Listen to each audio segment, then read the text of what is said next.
ജോണേട്ട, താരങ്ങളുടെ സംഘടനയായ അമ്മ നമ്മളൊരു കാലത്ത് വളരെ ആരാധനയോടെ നോക്കിക്കണ്ട ഒരു സംഘടന കൂടിയാണ്. അതിലെ എല്ലാ ചെറിയ അപ്ഡേഷൻസും മലയാളികൾക്കും വലിയ കൗതുകമൊക്കെ ആയിരുന്നു. പിന്നീട് ഹേമ കമ്മിറ്റി റിപ്പോർട്ട് വന്നു. സംഘടനയിലെ പല ആൾക്കാർക്ക് നേരെ, പല സൂപ്പർ സ്റ്റാറുകൾ എന്ന് പോലും പറയപ്പെടുന്നു, അവർക്ക് നേരെ ഈ പീഡനാരോപണങ്ങളൊക്കെ വന്നു.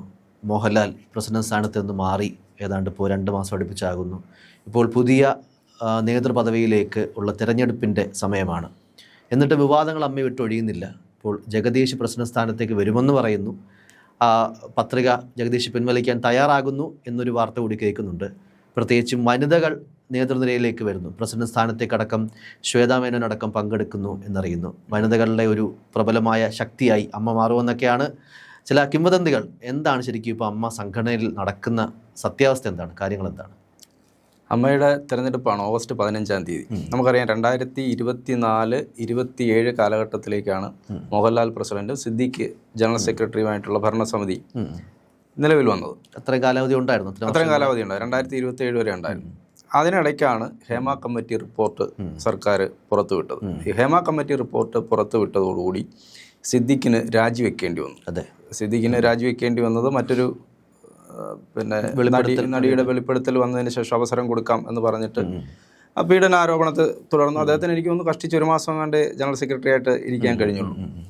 അത് കഴിഞ്ഞതിന് ശേഷം ഇത് അഡ്ഹോക് കമ്മിറ്റി രൂപീകരിച്ചു. താൽക്കാലികമായിട്ട് ഒരു കമ്മിറ്റി രൂപീകരിച്ചു. അതിൻ്റെ ഭരണത്തിൽ ഇങ്ങനെ മുന്നോട്ട് പോകാം, അതിന് ശേഷം തെരഞ്ഞെടുപ്പ് നടത്താം എന്നുള്ള രീതിയിലേക്ക് പോയി. മോഹൻലാൽ തന്നെ പ്രസിഡന്റായി തിരിച്ചു വരും. കാരണം ആ സമയത്ത് ഉണ്ടായിരുന്ന മുഴുവൻ ഭാരവാഹികളും രാജിവെച്ചു. മോഹൻലാൽ തന്നെ പ്രസിഡന്റായി തിരികെ വരും എന്ന് വിചാരിച്ച് അമ്മയുടെ വാർഷിക സമ്മേളനത്തിൽ എല്ലാവരും കരുതിയിരിക്കുമ്പോഴാണ് മോഹൻലാൽ തിരികെ വരില്ല എന്ന് പറയുന്നത്. അതിന് പല കാരണങ്ങൾ പറഞ്ഞു കേൾക്കുന്നുണ്ട്. അദ്ദേഹത്തിന് മനസ്സുമടുത്തു. കാരണം ആ സമയത്ത് എല്ലാ ആരോപണങ്ങൾക്കും, ഹേമ കമ്മിറ്റി റിപ്പോർട്ട് പുറത്തു വന്നതിന് ശേഷമുള്ള എല്ലാ ആരോപണങ്ങൾക്കും മറുപടി പറയാൻ ബാധ്യസ്ഥനായി മോഹൻലാൽ മാത്രമേ ഉണ്ടായിരുന്നുള്ളൂ. പല പൊതുവേദികളിൽ നമ്മൾ അതുമായിട്ട് ബന്ധപ്പെടാത്തൊരു വേദിയിൽ മോഹൻലാൽ ചെന്നാൽ പോലും കുഴക്കുന്ന ചോദ്യങ്ങളുമായിട്ട് മീഡിയാസ് വരെ വരുന്നൊരു സാഹചര്യം ഉണ്ടായി. ആ കുരിശിന് ചുമക്കണ്ട എന്ന് അദ്ദേഹം തീരുമാനമെടുത്തു. ഇതുപോലെ തന്നെയാണ് മമ്മൂട്ടി ഭാരവാഹിത്വത്തിലുണ്ടായിരുന്ന സമയത്തും അദ്ദേഹം ജനറൽ സെക്രട്ടറി ആയിരുന്ന സമയത്താണ് ദിലീപിൻ്റെ വിഷയം വരുന്നത്. 2015-18 കാലഘട്ടം. ആ സമയത്ത് അതിനുശേഷം പിന്നെ അദ്ദേഹം ഭാരവാഹി സ്ഥാനത്തേക്ക് വന്നിട്ടില്ല. നമ്മൾ ആലോചിച്ചാൽ 94-ലാണ് അമ്മ രൂപീകരിക്കുന്നത്. 94 രൂപീകരിക്കുമ്പോൾ ഇതിൻ്റെ ആദ്യത്തെ പ്രസിഡന്റ് എന്ന് പറയുന്നത് MG സോമനാണ്. മോഹൻലാലും സൂപ്പർ താരങ്ങളായ മോഹൻലാലും മമ്മൂട്ടിയും വൈസ് പ്രസിഡന്റുമാരാണ്. അപ്പോൾ അങ്ങനെ രൂപീകരിച്ച TP മാധവനാണ് സെക്രട്ടറി. അന്ന് ജനറൽ സെക്രട്ടറി എന്നുള്ള പോസ്റ്റ് ഇല്ല. പിന്നീടാണ് ജനറൽ സെക്രട്ടറി സ്ഥാനത്തേക്ക് ആ പോസ്റ്റ് ഉണ്ടാകുന്നത്. അങ്ങനെ വളരെ പ്രൗഢഗംഭീരമായി ഈ സൂപ്പർ താരങ്ങളുടെ ഉൾപ്പെടെ അനുഗ്രഹ ആശസ്സുകളോടുകൂടി തുടങ്ങിയ, നല്ല ഉദ്ദേശത്തിൽ തുടങ്ങിയ ഒരു സംഘടനയാണ്. പിന്നീട് പക്ഷേ വിവാദങ്ങൾ വിട്ടൊഴിയാതെ, സ്വാഭാവികമായിട്ടും അങ്ങനെയാണല്ലോ, സെലിബ്രിറ്റി സ്റ്റാറ്റസ് ഉള്ള ആളുകളുടെ കൂട്ടായ്മ ഉണ്ടാകുമ്പോൾ അവിടെ ഉണ്ടാകുന്ന പല കാര്യങ്ങളും വാർത്തയായി മാറും. ചെറിയ കാര്യങ്ങൾ പോലും വാർത്തയായി മാറും. നമുക്ക് ഈ വിഷയത്തിലേക്ക് വരുമ്പോൾ ഗണേഷ് കുമാർ, ദിലീപ്, അതുപോലെ തന്നെ ഞാൻ ഈ പറഞ്ഞ പോലെ മമ്മൂട്ടി, മോഹൻലാൽ, ഈ പറയുന്ന ആളുകളൊക്കെ നയിച്ച, അവരൊന്നും തുടക്കകാലം മുതലേ ഏറ്റവും പ്രധാനപ്പെട്ട, സിനിമയിലെ ഏറ്റവും പ്രധാനപ്പെട്ട പോസ്റ്റിൽ നിൽക്കുന്ന, അല്ലെങ്കിൽ നമ്മൾ ആരാധിക്കുന്ന ആളുകൾ നയിച്ച സംഘടനയാണ്. നമ്മുടെ മധു സാറ്, അദ്ദേഹം പ്രസിഡന്റ് ആയിരുന്നു. അപ്പം ബാലേന്ദ്ര മേനോൻ ഇതിൻ്റെ ഭാഗമായിരുന്നു. സുരേഷ് ഗോപി തുടക്കകാലത്ത് ഭാഗമായിരുന്നു. പിന്നീട് അദ്ദേഹം മാറി നിൽക്കുകയും ഈ അടുത്ത് വീണ്ടും അദ്ദേഹം അമ്മയുമായി സഹകരിക്കുകയൊക്കെ ചെയ്തിട്ടുണ്ട്. അപ്പോൾ അങ്ങനെയുള്ള സംഘടന ദീർഘകാലം ഇന്നസെൻ്റ് 2000 മുതൽ 2018 വരെ ദീർഘകാലം, അതായത് ഏകദേശം 18 വർഷത്തോളം ഇന്നസെൻ്റ് ആയിരുന്നു പ്രസിഡന്റ്. അദ്ദേഹം അവസാനം ഞാൻ ഇത് മാറണം, എനിക്ക് കുറിച്ച് ചുമക്കാൻ പറ്റും പറഞ്ഞപ്പോഴാണ്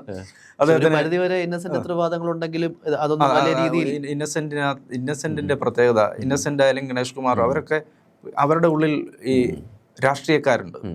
പൊളിറ്റീഷ്യൻസിന് എപ്പോഴും ഇത്തരം വിഷയങ്ങളെ കൃത്യമായി നയപരമായി കൈകാര്യം ചെയ്യാൻ അറിയാം. അതല്ലാതെ ഇവരൊക്കെ കലാകാരന്മാരല്ലേ. ഈ കലാകാരന്മാരുടെ കുഴപ്പം ഇതൊക്കെ വരുമ്പോഴത്തേക്ക് വൈകാരികമായ പ്രതികരണങ്ങളും പെരുമാറ്റങ്ങളും ഒക്കെ ഉണ്ടാകും. ഇതെങ്ങനെ കൈകാര്യം ചെയ്യണമെന്നുള്ള ഗ്രൂപ്പുകളാകും. അതിനകത്തും പല ഗ്രൂപ്പുകളല്ലോ ഒക്കെ ഉണ്ട്. ഒറ്റക്കെട്ടായി നയിക്കും. ഇപ്പോൾ മോഹൻലാലിനെ പോലെ ഒരാൾ, അത്രയും കരുത്തനായ ഒരാൾ ആ സംഘടന നയിക്കുമ്പോൾ ആ സംഘടനയ്ക്ക് ഒരു കെട്ടുറപ്പുണ്ട്. ഇനി നമ്മൾ ഇപ്പോൾ തെരഞ്ഞെടുപ്പിലേക്ക് വരികയാണെങ്കിൽ എനിക്ക് തോന്നുന്നു ആദ്യഘട്ടത്തിൽ 74 പേരാണ് നോമിനേഷൻ കൊടുത്തത്. മോഹൻലാൽ മത്സരരംഗത്തേക്കില്ല എന്ന് പറയുന്നു. മമ്മൂട്ടി അദ്ദേഹത്തിൻ്റെ ഇപ്പോൾ ആരോഗ്യാവസ്ഥ നമുക്കറിയാമല്ലോ, കുറച്ച് നാളായിട്ട് അദ്ദേഹം പൊതുരംഗത്തില്ല, വിശ്രമത്തിലാണ്. അപ്പോൾ അദ്ദേഹവും വലിയ താല്പര്യം കാണിച്ചില്ല. അമ്മയുടെ വാർഷിക സമ്മേളനത്തിലും അദ്ദേഹം ജനറൽ ബോഡിയിലും അദ്ദേഹം വന്നില്ല, പങ്കെടുത്തില്ല. പിന്നെ ഉള്ളത് ഈ പറയുന്ന ബാബുരാജ്, അതുപോലെ തന്നെ ശ്വേതാ മേനോൻ, രവീന്ദ്രൻ, ജഗദീഷിനെ കുറിച്ച് പറയുമ്പോൾ ഒരു കാര്യം നമുക്ക് പറയാനുള്ളത്, അദ്ദേഹം പ്രസിഡന്റ് സ്ഥാനത്തേക്ക് പത്രിക കൊടുത്ത ആളാണ്. അദ്ദേഹം പത്രിക പിൻവലിക്കുന്നു എന്നുള്ളതാണ് ഏറ്റവും പുതിയ റിപ്പോർട്ട്. ജഗദീഷിനെ കുറിച്ച് ആ സംഘടനയ്ക്കുള്ളിൽ വലിയ പരാതിയുണ്ട്. അന്ന് ഹേമ കമ്മിറ്റി റിപ്പോർട്ട് പുറത്തു വന്നു. അപ്പോൾ അമ്മയുടെ ഭാരവാഹികൾ മീറ്റിംഗ് കൂടുന്നു. മീറ്റിംഗ് കൂടിയിട്ട് പറഞ്ഞു നമുക്ക് പത്രസമ്മേളനത്തിൽ ഇതിന് മറുപടി കൊടുക്കണം എന്ന് പറഞ്ഞു. അപ്പോൾ ജഗദീഷാണ് അന്ന് വേണ്ട എന്ന് പറഞ്ഞത്. അങ്ങനെ എതിർത്ത വ്യക്തിയാണ് ജഗദീഷ്. പറഞ്ഞ അതിൻ്റെ ആവശ്യമില്ല, ഇപ്പോൾ മാധ്യമങ്ങളെ അഭിമുഖീകരിക്കേണ്ട, അത് നല്ലതല്ല എന്ന് പറഞ്ഞു. അപ്പോൾ മാധ്യമങ്ങളിൽ ചോദ്യം വന്നു തുടങ്ങി, എന്തുകൊണ്ടാണ് അമ്മയുടെ ഭാരവാഹികൾ ഇതിനെക്കുറിച്ച് അഭിപ്രായം പറയാത്തത്. അപ്പോൾ ജഗദീഷ് 2 ദിവസം കഴിഞ്ഞിട്ട് വന്നിട്ട് പറഞ്ഞു, അമ്മയുടെ ഉത്തരവാദിത്തപ്പെട്ട സ്ഥാനത്തിരിക്കുന്ന ആളുകൾ മറുപടി പറയേണ്ടതാണ്, എന്തുകൊണ്ടാണ് അവർ പറയാത്തതെന്ന് എനിക്കറിയില്ല എന്ന് ജഗദീഷ് നേരെ പ്ലേറ്റ് തിരിച്ചു. മാധ്യമങ്ങൾക്ക് മുമ്പിൽ നല്ല കുട്ടിയായി മാറി. പക്ഷെ ഇപ്പുറത്തെ ജഗദീഷാണ് തടഞ്ഞത്. അത് വേണ്ട എന്ന് പറഞ്ഞ അങ്ങനെയാണ് മാലാപാർവതി ഉൾപ്പെടെയുള്ള നേരത്തെ തന്നെ പുറത്തു വന്ന റിപ്പോർട്ടാണ്. ഇപ്പോൾ മാലാപാർവതിയും വന്ന് പറയുന്നുണ്ട്. അപ്പം അങ്ങനെ സംഘടനയെ കുഴപ്പത്തിലാക്കിയ ഒരാൾ, അങ്ങനെയുള്ള ഒരാൾ പ്രസിഡന്റ് സ്ഥാനത്തേക്ക് വരുന്നതിനോട് പൊതുജനങ്ങളല്ലല്ലോ വോട്ട് ചെയ്യുന്നത്, അതിനകത്ത് ആ സംഘടനയിലുള്ള അംഗങ്ങളാണ്. അതേപോലെ ഈ പറഞ്ഞ കണക്ക് തന്നെ അതിന്റെ മറ്റൊരു സൈഡാണ്, ഈ സമൂഹത്തിൽ വലിയ മതിപ്പുള്ള ഒരു വ്യക്തിയാണ്, അല്ലെങ്കിൽ നമ്മൾ പറഞ്ഞതുപോലെ സാധാരണക്കാർക്കിടയിൽ ക്ലീൻ ഇമേജ് ഉള്ള ഒരു നടനാണ് ദീർഘകാലമായിട്ട്. പക്ഷേ ജോണേട്ടൻ പറഞ്ഞ കണക്ക് അതല്ലല്ലോ അതിലെ കാര്യം. തെരഞ്ഞെടുപ്പിന്റെ പ്രക്രിയ അങ്ങനെയല്ല. അപ്പോൾ ആ സംഘടനയെ വല്ലാതെ കുഴപ്പത്തിലാക്കി എന്നുള്ള ചിന്ത അവർക്കിടയിലേക്ക് വരുന്നു. പിന്നെ മറ്റൊരു പ്രധാനപ്പെട്ട കാര്യം, രവീന്ദ്രൻ, അതുപോലെ തന്നെ നമ്മുടെ ജയൻ ചേർത്തല, അദ്ദേഹം കഴിഞ്ഞ സമിതിയിലെ വൈസ് പ്രസിഡന്റ് ആയിരുന്നു. അവരും മത്സരരംഗത്ത് നിന്ന് പിന്മാറി എന്നാണ് നമുക്കറിയാൻ സാധിക്കുന്നത്. സ്വാഭാവികമായിട്ടും അങ്ങനെ വരുമ്പോൾ പിന്നെയുള്ളത് ശ്വേതാ മേനോനാണ്. ശ്വേതാ മേനോൻ വനിത എന്നുള്ള നിലയിൽ ശ്വേതാ മേനോൻ മത്സരരംഗത്തുണ്ട്.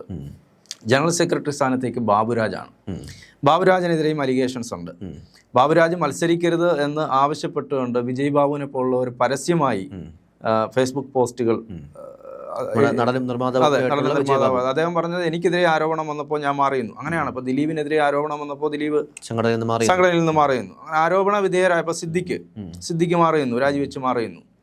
അങ്ങനെ ആരോപണ വിധേയരായിട്ടുള്ള ആളുകൾ മാറി നിൽക്കുക എന്നുള്ളത് ഒരു കീഴ്വഴക്കോ അല്ലെങ്കിൽ നമ്മുടെ ഒരു ധാർമ്മികതയാണല്ലോ. ആരോപണ വിധേയരായിട്ടുള്ള ആളുകൾ മാറി നിന്നിട്ട് ആ ആരോപണം ശരിയല്ല എന്ന്, തെറ്റാണ് എന്ന് പൊതുസമൂഹത്തിനുൾപ്പെടെ ബോധ്യമാകുന്ന സമയത്ത് തിരികെ വരിക, അതാണ് ചെയ്യേണ്ടത്. പ്രത്യേകിച്ച് ഈ സിനിമാ താരങ്ങൾ എന്ന് പറയുന്ന ആളുകളെ പൊതുസമൂഹം അത്രയധികം അവരെപ്പോഴും ഇങ്ങനെ ഒരു വലയപ്പെട്ടുകൊണ്ടിരിക്കുന്ന ആൾക്കാർ അല്ല, ഒരു വല്ലാത്ത രീതിയിൽ അവരെ എപ്പോഴും നമ്മൾ നോക്കിക്കാണുന്ന ആളുകളാണ്. അതിനൊരു വാക്ക് പെട്ടെന്ന് എനിക്ക് കിട്ടാത്തതുകൊണ്ടാണ് നമ്മൾ ജഡ്ജ് ചെയ്യുന്ന, നമ്മളെപ്പോഴും ജഡ്ജ് ചെയ്തുകൊണ്ടിരിക്കും. കാരണം നമ്മുടെ ഹൃദയത്തോട് ചേർത്ത് നിർത്തിയിരിക്കുന്ന ആളുകളാണ്. പക്ഷെ അമ്മ എന്ന് പറയുന്ന സംഘടനയെ സംബന്ധിച്ച് ആ സംഘടന ഒരു മോശം സംഘടനയൊന്നുമല്ല. ആ സംഘടന ഒട്ടേറെ കാര്യങ്ങൾ ചെയ്യുന്നുണ്ട്. പലപ്പോഴും ഈ വിവാദങ്ങളാണ് മുന്നിൽ എന്നുള്ളത് കൊണ്ട് അവർ ചെയ്യുന്ന പല കാര്യങ്ങളും പിന്നിലേക്കായി പോകുന്നു. അതിന് ആ സംഘടനയിൽ ഒരു പ്രസിഡന്റായി ഒരു വനിത വരട്ടെ, നല്ലതല്ലേ? കാരണം WCC പോലെയുള്ള സംഘടനകൾ ഇപ്പുറത്ത് നിൽക്കുന്നുണ്ട്. അവിടെ ഭൂരിഭാഗവും വനിതകളാണ്. ഭൂരിഭാഗം എന്നല്ല, വനിതകളാണല്ലോ. വനിതകളുടെ സംഘടന, വനിതകളുടെ ഒരു സംഘടനയാണ്. ഇല്ലല്ലോ, വനിതകളാണ്. അപ്പോൾ ഇപ്പുറത്തെ അമ്മ സംഘടനയിൽ നയിക്കാനായി ഒരു സ്ത്രീ വരുന്നത് നല്ലതാണ്. സ്ത്രീകളുടെ പ്രശ്നങ്ങൾ, പ്രത്യേകിച്ച് ഹേമ കമ്മിറ്റി റിപ്പോർട്ട് വന്നതിന് ശേഷം സ്ത്രീകളുടെ പ്രശ്നങ്ങൾ പരിഹരിക്കപ്പെടണം എന്ന് ആഗ്രഹിക്കുന്ന ഒരു സമയത്ത് ഒരു നടി വരുന്നതിന് കുഴപ്പമൊന്നുമില്ല. നല്ല സാഹചര്യമാണ്. സാഹചര്യമാണ്. ബാബുരാജിനെ സംബന്ധിച്ച് ബാബുരാജ് പിന്മാറുന്നില്ല എന്നാണ് അദ്ദേഹം പറയുന്നത്. അവിടെ കുക്കു പരമേശ്വരൻ ജനറൽ സെക്രട്ടറി ആയിട്ട് മത്സരിക്കുന്നുണ്ട്. കുക്കു, നമുക്ക് അതിനകത്ത് അഭിപ്രായമൊന്നുമില്ല. പക്ഷെ അവിടെയും വനിതകൾ വരട്ടെ, വനിതകളിലേക്ക് ഈ നേതൃത്വം വരട്ടെ. വനിതകൾ ഈ ഹേമ കമ്മിറ്റി റിപ്പോർട്ടിന്റെ അടിസ്ഥാനത്തിൽ സ്ത്രീകൾക്ക് അത്ര നല്ല രീതിയിൽ വർക്ക് ചെയ്യാൻ പറ്റുന്നൊരു ഇടമല്ല സിനിമ എന്നൊരു പൊതുചിന്ത അല്ലെങ്കിൽ സമൂഹത്തിനിടയിൽ വന്നു തുടങ്ങിയിട്ടുണ്ട്. സ്ത്രീകൾ അത്ര സുരക്ഷിതരല്ല, അല്ലെങ്കിൽ സ്ത്രീകൾക്ക് വേണ്ടി ശബ്ദമുയർത്താൻ സ്ത്രീകൾ തന്നെ വരട്ടെ എന്ന് നമ്മൾ ഈ പറഞ്ഞതുപോലെ തന്നെ അതൊരു നല്ല കീഴ്വഴക്കത്തിലേക്ക് മാറുമായിരിക്കും, ഇല്ലേ? ഒരു സ്ഥാനത്തേക്കോ. മറ്റൊരു കാര്യമുള്ളത്, ഈ സിനിമാ രംഗം എന്ന് പറയുന്നത് തന്നെ ഒരു നേരത്തെ മുതൽ തന്നെ നമ്മൾ ഹേമ കമ്മിറ്റി റിപ്പോർട്ട് വരുന്നതിന് മുമ്പ് തന്നെ അവിടെ നടക്കുന്ന ആരോപണങ്ങളും അവിടെ നടക്കുന്ന എത്രയോ വർഷങ്ങളായി ഇത്തരം ആരോപണങ്ങൾ ഉള്ളതാണ്. ഒരു സ്ത്രീ സുരക്ഷ ഉള്ള ഇടമല്ല സിനിമാ മേഖല എന്നുള്ളത് നേരത്തെ തന്നെ അതൊരു വേറൊരു തരം തൊഴിലിടമാണ്. അവിടെ പണമുണ്ട്, പ്രശസ്തിയുണ്ട്, മറ്റു പലതുമുണ്ട്. പക്ഷെ ഹേമ കമ്മിറ്റി സ്ത്രീകളുടെ സുരക്ഷിതത്വം മാത്രമല്ല മറ്റൊരു കാര്യം കൂടെ പറഞ്ഞിട്ടുണ്ട്. അത് പിന്നീട് ആ സമയത്ത് അഡ്രസ്സ് ചെയ്യപ്പെടാതെ പോയെങ്കിലും പിന്നീട് അത് ഗൗരവകരമായ പ്രശ്നമായി മാറുന്നതാണ് നമ്മൾ കണ്ടത്. ലഹരിയുടെ ഉപയോഗത്തെക്കുറിച്ച് വളരെ എടുത്തു പറഞ്ഞിട്ടും അത് ആ സമയത്ത് ആരും അതിനെ അല്ലെങ്കിൽ സ്ത്രീ റിലേറ്റഡ് വിഷയങ്ങളിൽ അത് മുങ്ങിപ്പോയി. പിന്നീട് അത് അഡ്രസ്സ് ചെയ്യപ്പെട്ടു. അത് ഏറ്റവും പ്രധാനപ്പെട്ട ഒരു കാര്യമാണ്. ഈ സ്ത്രീ വിഷയം എന്ന് പറയുന്നത് നേരത്തെ തന്നെ പല സന്ദർഭങ്ങളിലായി അതോടൊപ്പം തുല്യ പ്രാധാന്യം തന്നെ ഇതിനുണ്ട്. ഈ മയക്കുമരുന്നിന്റെ ലഹരിയുടെ തീർച്ചയായിട്ടും. അത് മാത്രമല്ല ഈ സ്ത്രീകൾ വളരെ തൻ്റെ ഇടത്തോടെ ഈ രംഗത്തേക്ക് ഇപ്പോൾ കടന്നു വരുന്നുണ്ട്. ഇപ്പോൾ ഈ ഹേമ കമ്മിറ്റി റിപ്പോർട്ട് വന്നതിന് ശേഷം ഒരു പേടിയുണ്ട്. മറ്റു ചില അഡ്ജസ്റ്റ്മെന്റുകൾക്ക് തയ്യാറാകണം. ആ രീതിയിൽ ആണ് സിനിമാ മേഖലയിൽ സ്ത്രീകൾക്ക് കടന്നു വരാൻ പറ്റുന്നത് എന്നുള്ള തരത്തിൽ കാസ്റ്റിംഗ് കൗച്ച് അടക്കം ഉള്ള മീറ്റു ആരോപണം പോലും അതിന്റെ ഭാഗമായിട്ടാണല്ലോ ഉയർന്നു വന്നത്. അപ്പോൾ അത് ഇപ്പോൾ ആ ഒരു ഭയം ഉണ്ട്. അതുകൊണ്ടാണ് ഞാൻ പറഞ്ഞത് ഇവിടെ സ്ത്രീകൾ വരട്ടെ. സ്ത്രീകൾ വരുമ്പോൾ തീർച്ചയായും സ്ത്രീകൾക്ക് അവരുടെ ആ തൊഴിൽ മേഖലയിൽ, സിനിമാ മേഖലയിൽ കുറച്ചുകൂടെ അവർക്കാണല്ലോ കൂടുതൽ കാര്യങ്ങൾ അറിയാൻ പറ്റുന്നത്. അവർ അഭിമുഖീകരിക്കുന്ന പ്രശ്നങ്ങൾ എന്തൊക്കെയാണ്. സ്ത്രീയാകുമ്പോൾ അതിന് പരിഹാരം എളുപ്പത്തിൽ അവർക്ക് കണ്ടെത്താൻ കഴിയും. അപ്പോൾ അങ്ങനെ ഒരു സ്ത്രീ വരട്ടെ. ശ്വേതാമേനോനെ അങ്ങനെ നമ്മളൊരു ശ്വേതാമേനോൻ ഒരു അയോഗ്യത കൽപ്പിക്കപ്പെടേണ്ട ഒരു സ്ഥാനാർത്ഥിയൊന്നുമല്ല. കാരണം അവരും ഭാരവാഹിയായിരുന്ന ആളാണ്, അമ്മയുടെ ഭാരവാഹിത്വത്തിലുണ്ടായിരുന്നു. പക്ഷെ ഞാൻ നേരത്തെ പറഞ്ഞ പോലെ വളരെ ഉന്നത ശീർഷരായിട്ടുള്ള ഞാൻ ഈ പറഞ്ഞ ലിസ്റ്റ് നോക്കിക്കഴിഞ്ഞാൽ മമ്മൂട്ടി, മോഹൻലാൽ എനിക്ക് തോന്നുന്നു 3 തവണ ജനറൽ സെക്രട്ടറി ആയിരുന്നു അദ്ദേഹം. മമ്മൂട്ടി ഒരു തവണയാണ് ജനറൽ സെക്രട്ടറി ആയത് എന്നാണ് എൻ്റെ ഓർമ്മ. ബാക്കി സമയങ്ങളിലും അദ്ദേഹം വൈസ് പ്രസിഡന്റായിട്ടും സെക്രട്ടറി ആയിട്ടും ഒക്കെയാണ്. ഇടവേള ബാബു ദീർഘകാലം സെക്രട്ടറിയും പിന്നീട് ജനറൽ സെക്രട്ടറിയുമായി ഇരുന്ന വ്യക്തിയാണ്. ഈ ഇടവേള ബാബു സ്ഥാനം ഒഴിഞ്ഞതിന് ശേഷമാണ് സിദ്ദിഖ് ജനറൽ സെക്രട്ടറി ആകുന്നത്. അപ്പോൾ ഇടവേള ബാബു ഒഴിയുന്നു, സിദ്ദിഖ് വരുന്നു. പക്ഷേ നിർഭാഗ്യവശാൽ അദ്ദേഹത്തിന് ആ കസേരയിൽ ഇരിക്കാൻ സാധിക്കാതെ പോയി. പിന്നീട് ഈ ബാബുരാജിന് താൽക്കാലിക ചുമതല കൊടുക്കുന്ന ഒരു രീതിയിലേക്ക് വന്നപ്പോൾ ബാബുരാജിനെതിരെയും ആരോപണം ഉണ്ടാകുന്നു. ബാബുരാജ് നിലവിൽ മത്സര രംഗത്ത് നിൽക്കുന്നു. അപ്പോൾ ബാബുരാജൊക്കെ ആയാലും മാറി നിൽക്കുകയാണ് വേണ്ടത്. ഇത്തരം ആരോപണങ്ങൾ ഉണ്ടാകുമ്പോൾ അവർ മാറി നിന്നിട്ട് ഈ സ്ത്രീകൾ വരട്ടെ. പറ്റി ചെറുപ്പക്കാർ വരണം. പക്ഷെ ചെറുപ്പക്കാരായിട്ടുള്ള പുതിയ തലമുറയിൽപ്പെട്ട നടന്മാർ എന്തുകൊണ്ടോ ഇതിനോട് വലിയ താല്പര്യം കാണിക്കുന്നില്ല. ഈ സംഘടനയോടും താല്പര്യം കാണിക്കാറില്ല. ഈ സംഘടനയ്ക്കകത്ത് നടക്കുന്ന വിഷയങ്ങളിലും അവർ അവരുടെ പല അഭിപ്രായങ്ങളും പല വിഷയങ്ങളിലും അവർ പുറത്താണ് പറയുന്നത്, സംഘടനയ്ക്കകത്തല്ല പറയുന്നത്. അങ്ങനെ ഒരു വിഷയം അതിനകത്തുണ്ട്. ഇപ്പോൾ വിജയരാഘവൻ മത്സരരംഗത്തേക്ക് കടന്നു വരുന്നു എന്നുള്ളൊരു വാർത്തയുണ്ടായിരുന്നു. വിജയരാഘവന് നേരത്തെ ഭാരവാഹിയായിട്ടുണ്ടായിരുന്ന ആളാണ്. വിജയരാഘവൻ കടന്നു വന്നപ്പോൾ വിജയരാഘവന് ഒരു യൂട്യൂബർ പറഞ്ഞ അറിവാണ് നമുക്ക് അറിയാം.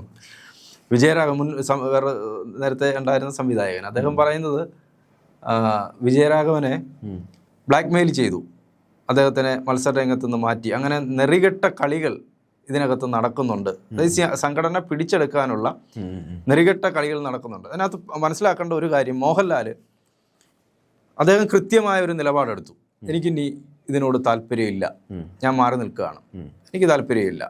മോഹൻലാൽ തിരികെ വരും എന്നുള്ള പ്രതീക്ഷയോടെയാണ് ഈ അമ്മയിലെയും മറ്റ് ആരാധകരും പൊതുസമൂഹം ഉൾപ്പെടെ കരുതിയിരുന്നു. പക്ഷെ അദ്ദേഹം ആ തീരുമാനത്തിൽ ഉറച്ചു നിന്നു. അദ്ദേഹത്തിന് മാനസിക വിഷമം ഉണ്ടാക്കുന്ന തരത്തിലുള്ള ചില കാര്യങ്ങളൊക്കെ സംഭവിച്ചു എന്നുള്ള വാർത്തകൾ പുറത്തു വരുന്ന ഒരു യുവനടൻ അദ്ദേഹത്തിനെയും അദ്ദേഹത്തിൻ്റെ മകനെയും ഉൾപ്പെടെ തെറി പറയുകയും ആ തെറി പറയുന്ന ഓഡിയോ മോഹൻലാൽ കേൾക്കുകയും ചെയ്തു എന്നാണ് ഒരു കാര്യം. പക്ഷെ ഞാൻ മനസ്സിലാക്കുന്നത് അതൊന്നും മാത്രമായിരിക്കത്തില്ല. കാരണം അദ്ദേഹത്തിൻ്റെ ഈ കരിയറിൽ അദ്ദേഹം തിരികെ വന്ന ഒരു സമയമാണ്. അപ്പോൾ കരിയറിൽ കൂടുതൽ ശ്രദ്ധിക്കുക, നല്ല ചിത്രങ്ങൾ ഉണ്ടാകുക. ഈ പറയുന്ന ബാലൻസ് ചെയ്തുകൊണ്ട് പോകാൻ വലിയൊരു കടമ്പയാണ് അത്. നേതൃത്വ പദവിയിൽ തുടർന്ന് പോകുമ്പോൾ അദ്ദേഹമായിട്ട് വളരെ അടുപ്പമുള്ള വ്യക്തികൾ തന്നെയാണ് ഈ അലിഗേഷന്റെ ഭാഗമാകുന്നത്. ഒരു പൊതുമധ്യത്തിൽ ഇവരെ എങ്ങനെ തള്ളി പറയും, അല്ലെങ്കിൽ ഇവരെ കൂടെ നിർത്താനും പറ്റില്ല, തള്ളിക്കളയാനും പറ്റില്ല. വല്ലാത്തൊരു ഡെലിമയിലേക്ക് കാര്യങ്ങൾ പോകും.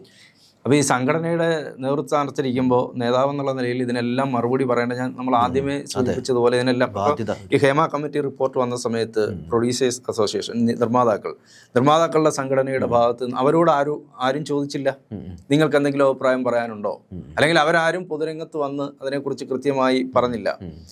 സംവിധായകരുണ്ട്, അവരോട് ചോദിച്ചില്ല. തിരക്കഥാകൃത്തുകളുണ്ട്, അവരോട് ചോദിച്ചില്ല. പിന്നെ ചോദിക്കുന്നത് അമ്മയോടാണ്. അമ്മയോട് എന്നുള്ളത് മാത്രമല്ല, മോഹൻലാൽ മറുപടി പറയണം എന്നാണ്. അപ്പോൾ മോഹൻലാൽ വിചാരിച്ചാണ് ഞാൻ എന്തിനാണ് ഈ കുരിശെടുത്ത് ചുമക്കുന്നത്?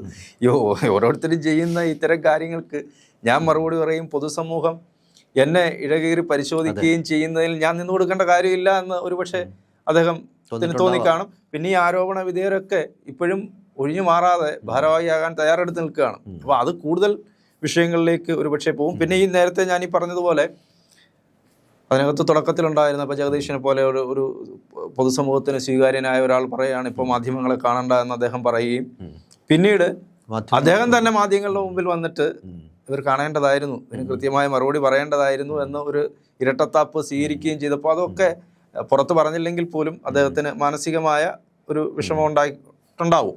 അപ്പം അതുകൊണ്ട് തൽക്കാലം ഇത് ഏറ്റെടുക്കേണ്ട. മമ്മൂട്ടിയായാലും അദ്ദേഹം വിശ്രമത്തിലാണെങ്കിൽ പോലും അദ്ദേഹത്തിൻ്റെ വാക്കുകൾക്കും വലിയ പ്രാധാന്യമുണ്ട്. അവർ രണ്ടുമാണ് യഥാർത്ഥത്തിൽ തീരുമാനിക്കുന്നത് എന്ത് വേണം. അപ്പം പിന്നെ അത് മാത്രമല്ല, ഇപ്പോൾ സുരേഷ് ഗോപി ഇതിൻ്റെ ഭാഗമായി അദ്ദേഹം വീണ്ടും വന്നിരിക്കുന്നു. അദ്ദേഹം വളരെ ശക്തമായിട്ട് മീറ്റിങ്ങുകൾ വരികയും പ്രസംഗിക്കുക. ഇപ്പോൾ AMMA അല്ല, അമ്മ തന്നെയാണ് എന്ന് അങ്ങനെ വിളിക്കുന്നവർ വീട്ടിൽ പോയി വിളിച്ചാൽ മതി എന്നൊക്കെ പറയുന്ന മാധ്യമങ്ങളെ താക്കീത് ചെയ്യുകയൊക്കെ ചെയ്ത് അമ്മ തന്നെ വിളിക്കുന്നതിന് കുഴപ്പമൊന്നുമില്ല, അവരങ്ങനെ വിളിക്കുന്നതുകൊണ്ട് കുഴപ്പമൊന്നുമില്ല. അപ്പോൾ ഇങ്ങനെ ഒരു സന്നിഗ്ധ ഘട്ടത്തിലാണ് ഉള്ളത്. എന്തായാലും നമുക്ക് നാളെ 31-ാം തീയതി വരെ നമുക്ക് അറിയാം. അത് കഴിഞ്ഞ് പത്രിക പിൻവലിക്കാനുള്ള അവസാന ഡേറ്റ് ആണ്. അപ്പോൾ അത് കഴിയുമ്പോൾ നമുക്ക് അറിയാൻ പറ്റും ആരാണ് ഈ അമ്മയെ ഇനി നയിക്കാൻ പോകുന്നത്. അത് നമ്മൾ എന്തുകൊണ്ട് ഇത് ചർച്ച ചെയ്തെന്ന് വെച്ചാൽ, വനിതകളാണ് വരുന്നതെങ്കിൽ അത് ചരിത്രപരമായി വലിയ പ്രാധാന്യം ആ സംഘടനയ്ക്ക് ഉണ്ട് എന്നുള്ളതാണ്. ഒരു വനിതയാണ് ഇപ്പം ജനറൽ സെക്രട്ടറി സ്ഥാനത്തേക്ക് ഒരു വനിത വരിക, പ്രസിഡന്റ് സ്ഥാനത്തേക്ക് വനിത വരുന്നു, വൈസ് പ്രസിഡന്റ് ഇപ്പോൾ അൻസിബ ഹസൻ, നബിയ നായരൊക്കെ മത്സര രംഗത്തുണ്ട്. ഇവർ വനിതകളുടെ വലിയൊരു കൂട്ടായ്മ എന്നുള്ള രീതിയിലേക്ക് ഈ സംഘടന മാറുകയാണെങ്കിൽ അത് തീർച്ചയായിട്ടും ചരിത്രമായി മാറും. സിനിമാ മേഖലയിൽ അത് വലിയ മാറ്റങ്ങൾക്ക് തുടക്കം കുറിക്കും. അപ്പോൾ ഇവരുടെ കാര്യങ്ങൾ, ഈ സ്ത്രീകളുടെ കാര്യം ധൈര്യമായിട്ട് വന്ന് പറഞ്ഞോളൂ. ഇപ്പോൾ ഒരു പുരുഷനോട്, ഇപ്പോൾ നമ്മളോട് വന്നൊരു സ്ത്രീ വന്ന് അവരുടെ പ്രശ്നം പറയുന്നതും അതേസമയം ഒരു സ്ത്രീയോട് പറയുന്ന ആ സ്ത്രീ മനസ്സിലാക്കുന്നതും തമ്മിൽ വലിയ വ്യത്യാസമാണ്. തീർച്ചയായിട്ടും പുരുഷന്മാരാകുമ്പോൾ അവർ, എനിക്ക് തോന്നുന്നു, ഒരുപക്ഷെ അവരുടെ കൂടെയുള്ള ആളുകളെ സംരക്ഷിക്കാനുള്ള ഒരു താല്പര്യം എങ്ങനെ പോയാലും, അതിനപ്പുറം സ്ത്രീ അത് ഏത് രീതിയിൽ ബാധിച്ചു എന്നറിയണമെങ്കിൽ സ്ത്രീ കേൾക്കുമ്പോൾ മാത്രമേ അത് പറ്റുള്ളൂ, മനസ്സിലാവുകയുള്ളൂ. തീർച്ചയായിട്ടും. അപ്പോൾ എന്തായാലും തെരഞ്ഞെടുപ്പ് വരട്ടെ. അതോടൊപ്പം ഈ സാന്ദ്ര തോമസ് നിർമ്മാതാക്കളുടെ സംഘടനയുടെ തിരഞ്ഞെടുപ്പും വരികയാണ്. അത് രണ്ടും അടുപ്പിച്ചടുപ്പിച്ചാണ്. 14-ാം തീയതി നിർമ്മാതാക്കളുടെ സംഘടനയുടെ തിരഞ്ഞെടുപ്പ് വരുന്നു. 15-ാം തീയതി വളരെ പ്രധാനപ്പെട്ട 2 സംഘടനകളുടെ തിരഞ്ഞെടുപ്പ്. സാന്ദ്ര തോമസ് പർദ്ദയൊക്കെ ഇട്ടിട്ടാണ്, പ്രതീകാത്മകമായി പർദ്ദയൊക്കെ ഇട്ടിട്ടാണ് അവിടെ പോയത്. ഈ വേഷമാണ് എനിക്ക് സുരക്ഷിതത്വം എന്ന് പറഞ്ഞുകൊണ്ട് വലിയ നിർമ്മാതാവാണ്, വലിയ പ്രൊഡ്യൂസറാണ്, സിനിമാ മേഖലയിലെ കഴിവ് തെളിയിച്ച എണ്ണപ്പെട്ട പ്രൊഡ്യൂസറായിട്ടുള്ള സ്ത്രീകളായിട്ടുള്ള പ്രൊഡ്യൂസറാണ്. അവർ പറയുന്നത് അവിടെ ഇരിക്കുന്ന ആളുകളെ കൊണ്ടൊരു രക്ഷയില്ല എന്നാണ് ആ പ്രൊഡ്യൂസർ ആയിട്ടുള്ള വനിത പറയുന്നത്. അപ്പോൾ അവരും മത്സര രംഗത്തുണ്ട്.